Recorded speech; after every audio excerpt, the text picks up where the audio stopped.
நண்பர்களே, அதாவது நான் வயலுக்கு போகும்போது ஒரு கிணறு ஒண்ணு பார்த்தேன். அந்த கிணத்துக்குள்ள அ வாழை மரம் ஒண்ணு நல்லாவே வளர்ந்துருந்தது. "என்னடா இது கிணத்துக்குள்ள வாழை மரமா?" அப்படின்ட்டு பார்த்தம்போது, வாழை வந்து பக்கத்துல ஒண்ணு இருந்திருக்கு மேல. மேல இருக்கிற வாழைய வெட்டி கீழ போட்டுருக்காங்க.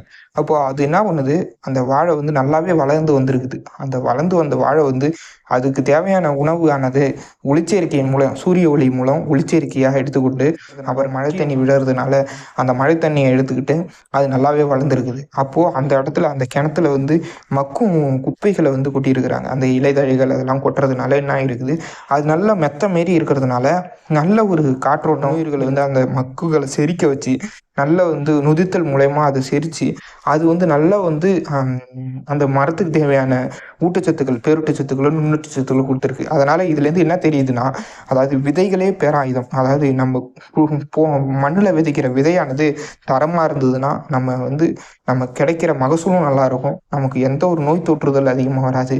அது இல்லாம நல்லாவே வந்து வளர்ச்சியிலேருந்து வாங்கி எந்த ஒரு நுண்ணூட்டச்சத்துக்களோ, பேரூட்டச்சத்துக்களோ குடுக்க வேண்டிய அவசியம் நமக்கு வராது. மரபு விதைய நடுறோம்.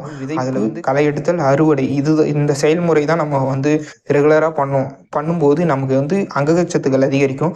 அதனால நமக்கு வந்து அந்த விவசாயமே நல்ல ஒரு செழிப்பா இருக்கும்.